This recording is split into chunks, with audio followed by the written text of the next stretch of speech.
La séquence que nous avons décidé d'analyser est une perte de balle par faute offensive.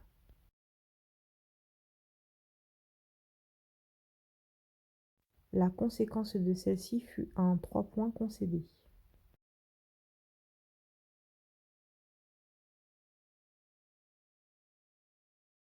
Maouchiza, joueuse numéro 9, aurait dû attaquer ligne de fond puisque son vis-à-vis engage son appui gauche, lui laissant l'opportunité de la déborder par la droite. Toutefois, elle décide de l'attaquer par l'axe.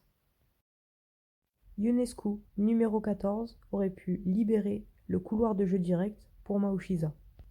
Une autre option était envisageable, c'est-à-dire venir poser un écran à Maouchiza.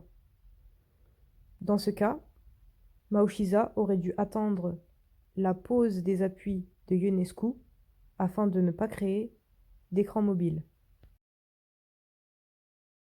On constate alors que le couloir de jeu direct n'a pas pu être libéré à temps et que l'écran n'a pas pu être posé.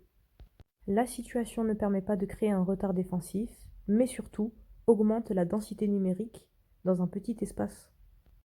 En défense, un switch est effectué. Il y a alors un mismatch en faveur de notre meneuse pour jouer contre leur intérieur et un mismatch en faveur de notre intérieur pour jouer sur leur extérieur. La meneuse ne pouvant prendre l'ascendant sur son vis-à-vis en vue de la densité numérique devrait probablement jouer sur l'intérieur pouvant prendre l'ascendant physique sur le sien. Pour résoudre ce problème de densité défensive, les coéquipières devraient se décaler vers leur gauche afin d'écarter la défense. Les appuis de Ionescu n'étant pas bien placés ne lui permettent pas de prendre l'ascendant en surpassant les appuis de son vis-à-vis. De ce fait, elle est obligée de se démarquer par la force des membres supérieurs, ce qui engendre une faute offensive.